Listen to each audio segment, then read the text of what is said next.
Cruise news time. Well, the battle rages on.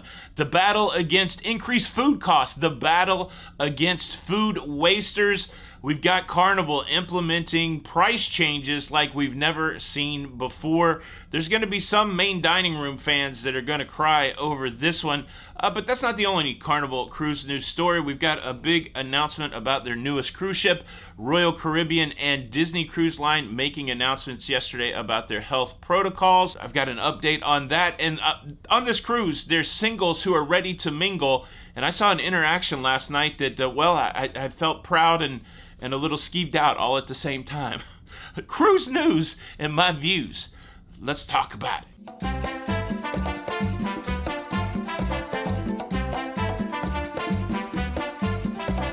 Hey, what's up, everybody? Welcome to Lido, Loca.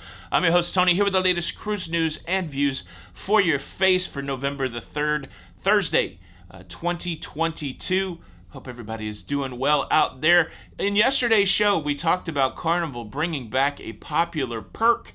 And in that story, we talked about how they padded that message with, look, your perk is back. However, there could be changes on the wind. And the wind is blowing quick, because no sooner did I publish that show yesterday did the emails start a-flying that there has been a change to the food policy here at Carnival Cruise Line. I say here at Carnival Cruise Line because I'm on the Carnival horizon. Let me pull up the letter. There's been change to specialty dining prices. There's been change to the hours of ice cream, and there's also been change to how many entrees you can get in the main dining room before they're going to start charging your shipboard account. In the email sent out to guests, pretty lengthy email, under the dining section, it says, steakhouse prices across the fleet will increase to $48 per person from the current $42 per person.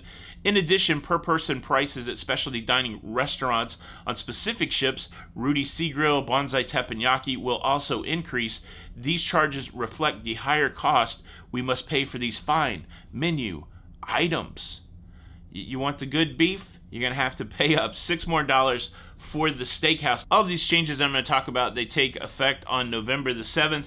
You can still pre-buy some of this, but if your sailing is after January the 1st, 2023, it does look like your new prices will take effect. Now, they also have their food waste initiatives, and a way to combat the food waste is, just to cut the food off is one of them. Complimentary self-serve ice cream and frozen yogurt will be available from 11 a.m. to 12 midnight instead of 24/7, baby. It's not going to be one of my favorite Stephen Wright jokes of all times is he said, I went down to a store that says they're open 24 hours a day, and there was a guy putting a close sign on the door, and I said, I thought you were open for 24 hours, and the guy said, well, not in a row. No more 24/7 ice cream. So if you like to get down in Funky Town at 3 a.m. with a vanilla chocolate swirl, where are you at on this? Are you a vanilla? Are you a chocolate? Are you a vanilla chocolate swirl? And what does that say about your personality? You can't get it at 3 a.m. in the morning any longer. Let me tell you that. And then the other big change, and this would directly have impacted people just a few nights ago on lobster night, is in the past, you could have as many entrees as you wanted. So for example, on lobster night, you could have 4 lobsters. You could have 6 lobster entrees.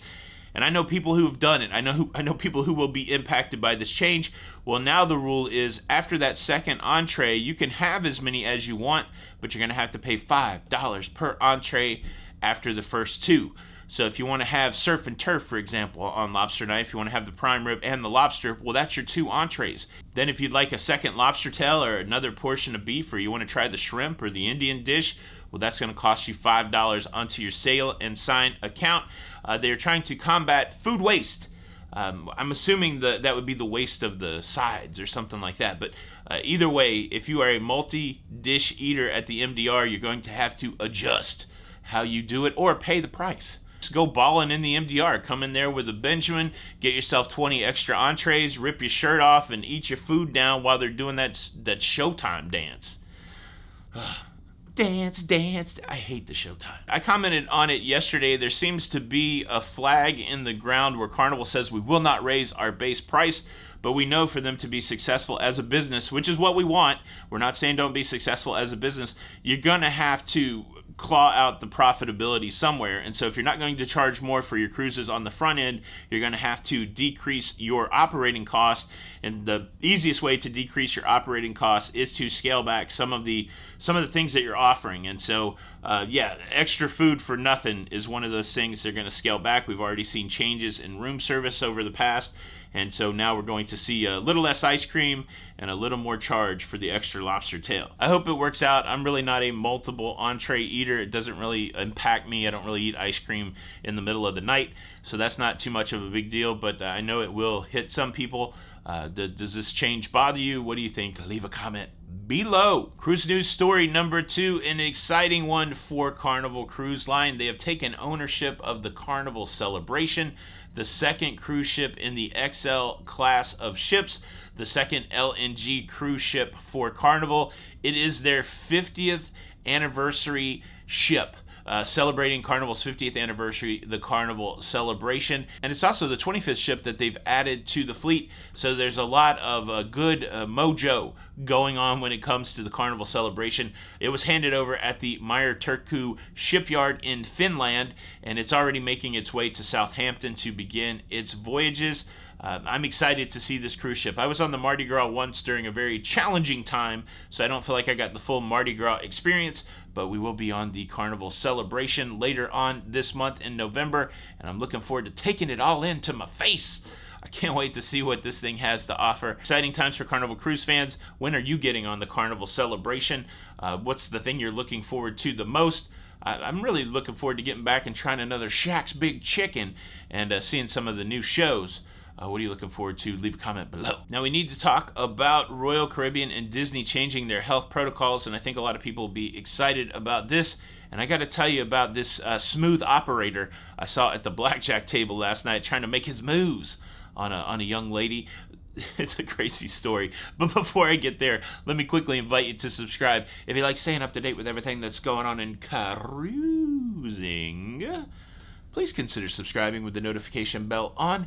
That way you don't miss out on any of these episodes. The sub count is 1,999,378. Doing the quick math, carry the 2, that's 22. That gets me to 400. 600 more gets us to 200,000. We need 622 people to subscribe to make another 100,000. That's blowing my mind, actually. Big thanks. Big thanks to everybody who watches every day. Big thanks to everybody who has subscribed. And I feel like once we hit 200,000, I'm going to be a little less hypersensitive about the count, but I don't know. It's funny when they put a metric in front of you like that. You're like, all right, what's the next milestone? What's the next milestone?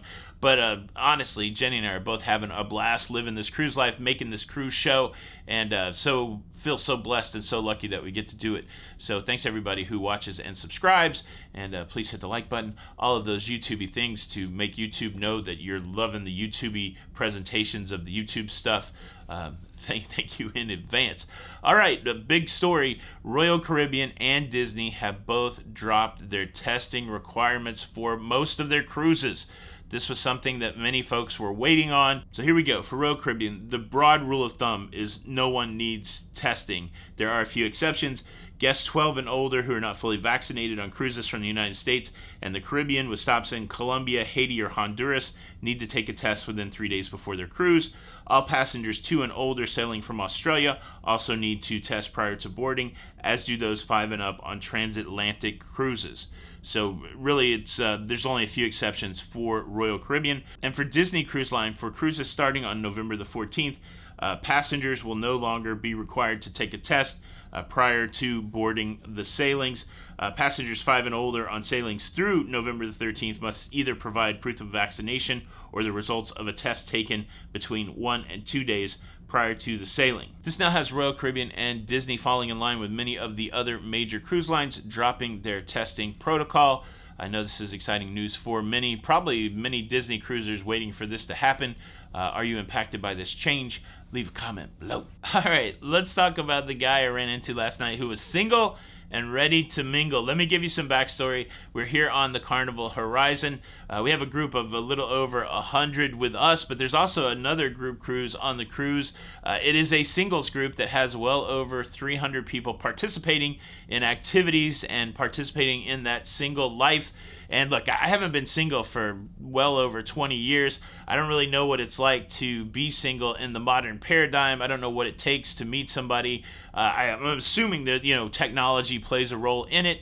But last night, the blackjack table played a role in it. I was there playing my blackjack, and there was a young lady at the table, and this guy comes up to the table. She strikes up a conversation with him, just wonders, what's his deal, what's he there about, and he talks about being there on the singles group, and I guess the door swung open enough that he went full-on singles mode. We're all sitting at a table together, so you can't help but hear the conversation. She asks the guy what he does for a living, and he leads with, "I'm an exotic dancer." Now, this guy did not look like somebody who would be an exotic dancer. No shade on this guy. I just think exotic dancers have a look, and this guy did not have the exotic dancer look. And she says, "Oh, really? Does that pay well?" And he says, "Well, I do it mostly for charity." And so it was pretty interesting. Like, he was kind of getting in with a little humor. And he goes, "No, seriously, I'm an IT guy. I work, I do certain things." And she's like, "Oh, I don't really know IT. I just know how to do certain things on my computer and when to call the IT guy." And this was a great move. Again, it was a little creepy, but it was a little bold at the same time. He looks at her very seriously and he says, "I'm going to be doing a presentation on all aspects of my job, what I do, how it works, how the technology works, and I'm going to be doing that in my cabin later on." It was already like midnight. "I'm going to be doing that in my cabin later on tonight, and well, you're invited to come if you would like." And she kind of giggled and she said, "No, I'm okay." And he's like, "Well, we can always do it early in the morning if the morning time's better for you." And she's like, "No, is it something that you can record and I can watch on my own time?" And he was like, "Yeah, I could do that for you." But all I'm saying is the guy was out there, and then another lady came to the table, and every interaction with these two ladies, it was like, "Yeah, baby, hey, baby." It was like the whole time. I don't know, man. Is that what it takes to shoot your shot in 2022? Are you out there single, ready to mingle? What's the play? What's the play in this modern paradigm, the modern paradigm? Look, bless them, man. Bless them. Look, we're all looking for love and companionship, and I had no harshing on the game, but I just thought it was wild to just be on like that so quickly and so quick with the "Hey, you want to know how my job works? I can show you in my cabin, baby." Would that have swayed you? Would that have worked? Leave a comment below. Look, I don't even know where to go from there, but I'm going to let YouTube recommend the next La Lido Loca video to you right here. Make sure you check that out. This is Tony for La Lido Loca, and until the next time, we'll see you on the Lido.